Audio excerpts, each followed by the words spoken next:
Hey everyone, welcome back to the channel. तो इस video में हम लोग डिस्कस करेंगे importance of theory in practical papers. Theory का क्या स्टैंडिंग पोजीशन होता है एक प्रैक्टिकल पेपर्स में, क्या हमको थ्योरी पढ़ना ज़रूरी है प्रैक्टिकल पेपर्स में, क्या एग्ज़ाम में बिना थ्योरी पढ़े जाएंगे तो क्वेश्चन सॉल्व नहीं होगा। ये सब चीज़ का डिस्कशन करेंगे आज इस वीडियो पे, तो वीडियो को पूरा देखिएगा। चलिए वीडियो स्टार्ट करते हैं। तो अब बात करते हैं कुछ कुछ पॉइंट्स के ऊपर। सबसे पहले पॉइंट ये है कि क्या थ्योरी पढ़ना ज़रूरी है।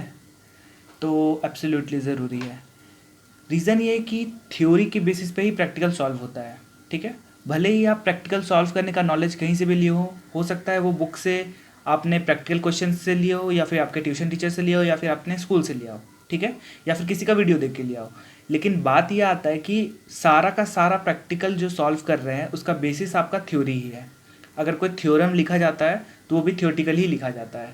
तो बात यह है कि अगर आप थ्योरी ना पढ़े के क्वेश्चन सॉल्व कीजिएगा तो आपका गलत होने का चांस बहुत ज़्यादा होगा मतलब कि ऐसा भी हो सकता है कि एकदम सही क्वेश्चन बना दो आप, लेकिन ऐसा भी हो सकता है कि क्वेश्चन गलत हो जाए, सिली मिस्टेक्स कर जाओ। यहीं पे अगर आपका थ्योरी का अंडरस्टैंडिंग साफ, क्लियर और बेस स्ट्रांग होगा तो वहाँ पे आप प्रैक्टिकल क्वेश्चन को ईजिली अटेंड कर सकते हैं। ठीक है, सेकंड बात आता है कि एग्ज़ाम पॉइंट ऑफ व्यू से बात करें, एग्ज़ाम देने बैठते हैं, हो सकता है प्रैक्टिकल आपका 80 मार्क्स का आता है, 20 मार्क्स का थ्योरी आता है, हो सकता है 70 मार्क्स का प्रैक्टिकल आता है, 30 मार्क्स का थ्योरी आता है। तो इस केस में आप 70 मार्क्स तो ईजिली स्कोर कर सकते हैं अगर आपका प्रैक्टिकल स्ट्रांग है। तो सपोज मैंने ये गेस किया कि आप थ्योरी ना पढ़े आपका थ्योरी पढ़ा हुआ नहीं है और आपने प्रैक्टिकल सॉल्व करना स्टार्ट किया और आपने 70 नंबर स्कोर कर लिया। अब अगर आपका थ्योरी क्वेश्चंस सॉल्व करना है आपको तो आपका थ्योरी पढ़ा हुआ होना चाहिए। तो उस केस में अगर आप जहाँ पे 70 स्कोर कर रहे हैं, सपोज आपने 10 नंबर का थ्योरी अटेम्प्ट भी कर लिया प्रैक्टिकल के बेसिस पे, लेकिन फिर भी आपका 80 नंबर होता है, तो यहाँ पे थ्योरी एक इंपॉर्टेंट रोल प्ले करता है। जहाँ पे आपको अगर थ्योरी में, अगर आप प्रैक्टिकल पेपर में थ्योरी का सिर्फ पॉइंट्स भी लिख के आ जाते हैं तो आपको एग्जामिनर अच्छा खासा मार्क्स दे देता है, क्योंकि उसको भी पता है कि ये प्रैक्टिकल पेपर है, इसमें थ्योरी का बेसिक पॉइंट भी स्टूडेंट जानता है तो वो सफिशिएंट है, क्योंकि वो एज्यूम कर लेता है कि अगर पॉइंट्स पढ़ा है तो उसका बाकी का कंटेंट भी पढ़ा ही होगा। तो यहाँ पे थ्योरी एक इंपॉर्टेंट रोल प्ले करता है। अब बात करते हैं लॉन्ग टर्म बेनिफिट्स की। प्रैक्टिकल्स जो आपने सीखा है, ठीक है, उसका नॉलेज अगर आपको लॉन्ग टाइम तक याद रखना है, लॉन्ग टाइम तक सॉल्यूशन कैसे होता है, कैसे क्वेश्चन सॉल्व होता है, उसमें क्या टेक्निक यूज़ हुए हैं, उसका प्रैक्टिकल इम्प्लीकेशन क्या है, ये सब जानना है, तो वहाँ पे थ्योरी एक इम्पॉर्टेंट रोल प्ले करता है। बात ऐसा है कि अगर आपका थ्योरी का अंडरस्टैंडिंग हुआ रहेगा तो आप फ्यूचर में भी उस क्वेश्चन को ईजिली सॉल्व कर सकते हैं।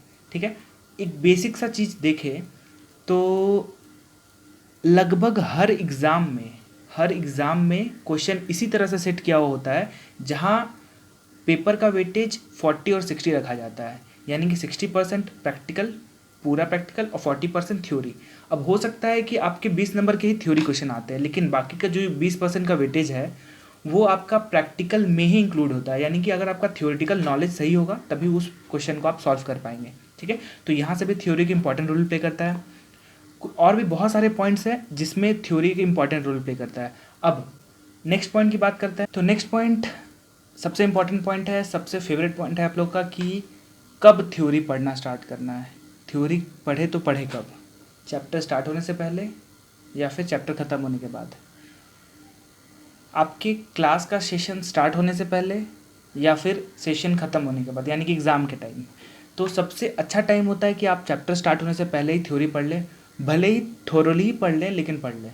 ठीक है, बाकी आपके टीचर अगर आपको पढ़ाते हैं तो बहुत अच्छी बात है, नहीं पढ़ाते हैं तो आप थोरली पढ़ के जाओ, प्रैक्टिकल क्वेश्चन वो अगर सॉल्व कराते सॉल्व करो, उसके बाद जब घर में आओ तो आप लाइन बाय लाइन अच्छे से पढ़ो। ठीक है, क्योंकि विदाउट थ्योरी प्रैक्टिकल का सॉल्यूशन बहुत ही प्रॉब्लम करता है, यानी कि प्रॉब्लम आपको सॉल्व करना है प्रैक्टिकल क्वेश्चन तो काफ़ी दिक्कत हो सकता है। ठीक है, तो थ्योरी का इम्पॉर्टेंस ऐसा नहीं है कि नहीं है, प्रैक्टिकल पेपर उसका सिर्फ नाम प्रैक्टिकल पेपर है, लेकिन सारा बेसिस थ्योरी पे ही है। ठीक है, तो होप इस वीडियो से आपको इतना तो समझ में आ गया होगा कि थ्योरी पढ़ना एक इम्पॉर्टेंट है। ठीक है, अगर आपको वीडियो पसंद आए तो लाइक कीजिए, चैनल को सब्सक्राइब कीजिए, इधर इधर चैनल सब्सक्रिप्शन का बटन होगा, इधर सब्सक्राइब कीजिए, बेल आइकन प्रेस कीजिए। मिलते हैं नेक्स्ट वीडियो में एक नया टॉपिक के साथ, तब तक के लिए bye bye, thanks for watching your need.